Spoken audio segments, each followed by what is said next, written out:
Assalamualaikum warahmatullahi wabarakatuh. Hai semuanya, perkenalkan, saya Bunga Adila Winanda dari kelas PTHPT AET 1. Saya akan mempresentasikan hasil kajian dari dua jurnal yang membahas tentang pengendalian hayati hama pertanian. Jurnal pertama berjudul Kompatibilitas dan Efikasi Parasitoid Eretmocerus hayati dan cendawan entomopatogen Cordyceps javanica untuk pengendalian hayati kutu kebul Bemisia tabaci. Jurnal ini membahas efektivitas penggunaan parasitoid dan cendawan entomopatogen dalam mengendalikan hama kutu kebul. Sedangkan jurnal kedua berjudul Pengendalian Hayati Hama Spodoptera frugiperda menggunakan nematoda entomopatogen Steinerma sp. Yang mengkaji kemampuan nematoda entomopatogen dalam mengendalikan ulat geraya. Melalui kedua jurnal ini, kita dapat melihat dan membandingkan efektivitas berbagai agen hayati sebagai alternatif pengendalian hama yang lebih ramah lingkungan dibandingkan penggunaan kimia. Baik, langsung saja kita masuk ke pembahasan yang pertama. Penggunaan pestisida kimia secara terus-menerus dalam pertanian modern telah menimbulkan berbagai permasalahan. Beberapa di antaranya adalah meningkatnya resistensi hama terhadap pestisida, pencemaran lingkungan, gangguan kesehatan bagi petani dan konsumen, serta kematian organisme non-target yang sebenarnya berperan sebagai musuh alami hama. Sebagai alternatif yang lebih ramah lingkungan, pengendalian hayati memanfaatkan organisme hidup seperti jamur entomopatogen, nematoda, dan parasitoid untuk menekan populasi hama secara alami. Pendekatan ini merupakan bagian penting dari pengendalian hama terpadu atau PHT yang bertujuan untuk menciptakan sistem pertanian yang berkelanjutan. Pada penelitian pertama berfokus pada Bemisia tabaci atau kutu kebul. Hama ini merupakan serangga penghisap yang menyerang lebih dari 600 jenis tanaman. Selain merusak tanaman melalui aktivitas menghisap cairan tanaman, kutu kebul juga berperan sebagai vektor berbagai virus tanaman yang berbahaya. Pada penelitian kedua, berfokus pada Spodoptera frugiperda atau ulat geraya.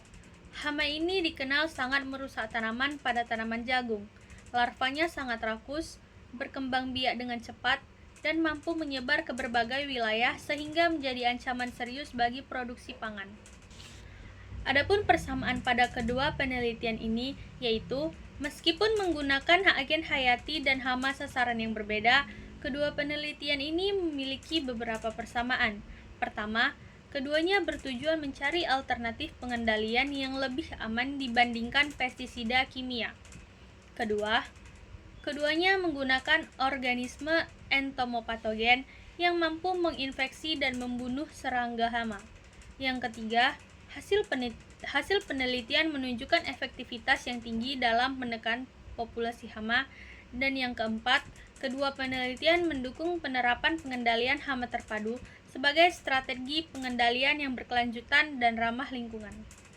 Adapun perbedaan desain penelitian yaitu perbedaan utama kedua penelitian terletak pada jenis hama, agen hayati, dan metode penelitian yang digunakan.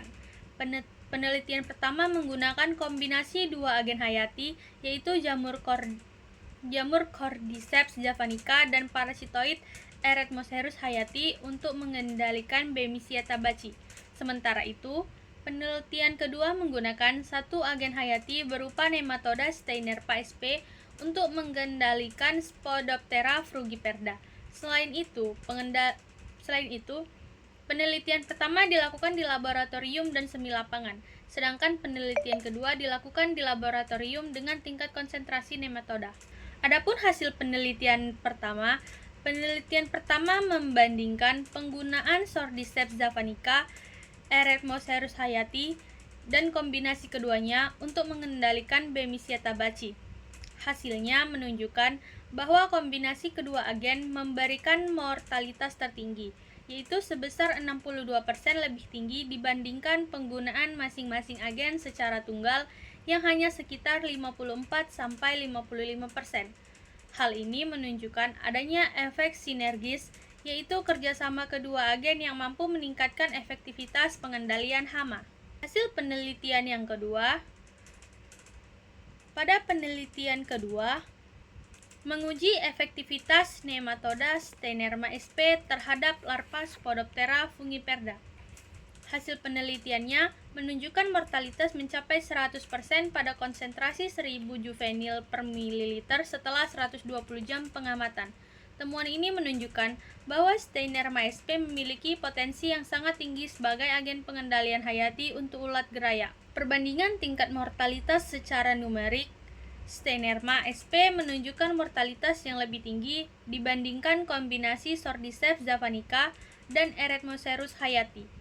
Namun, hasil ini tidak dapat dibandingkan secara langsung, karena kedua penelitian ini menggunakan jenis hama, metode, dan kondisi pengujian yang berbeda.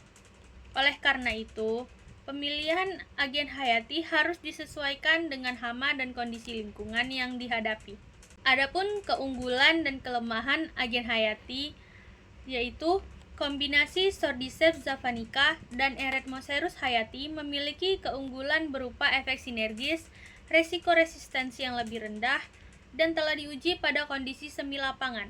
Namun, tingkat mortalitasnya masih sangat rendah dibandingkan Steinerma sp dan efektivitasnya dipengaruhi oleh kondisi lingkungan. Sementara itu, Steinerma sp memiliki keunggulan berupa tingkat mortalitas yang sangat tinggi, kemampuan membunuh hama dengan cepat, serta potensi produksi massal untuk aplikasi lapangan.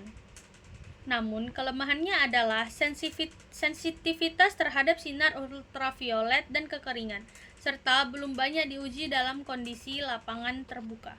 Adapun kesimpulannya yaitu, berdasarkan kajian yang telah dilakukan, dapat disimpulkan bahwa kedua agen pengendalian hayati memiliki potensi besar dalam mengendalikan hama pertanian.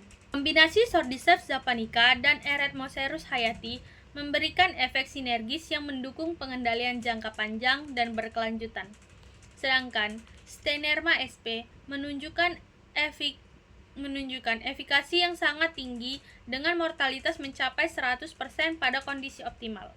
Secara umum, pemilihan agen pengendalian hayati harus disesuaikan dengan jenis hama, kondisi lingkungan, serta tujuan pengendalian yang ingin dicapai. Diperlukan penelitian lanjutan terutama dalam skala lapangan agar kedua agen ini dapat diterapkan secara lebih luas dan dalam sistem pertanian Indonesia. Sekian hasil presentasi saya. Lebih dan kurang saya mohon maaf. Saya akhiri, billahi taufiq wal hidayah. Wassalamualaikum warahmatullahi wabarakatuh.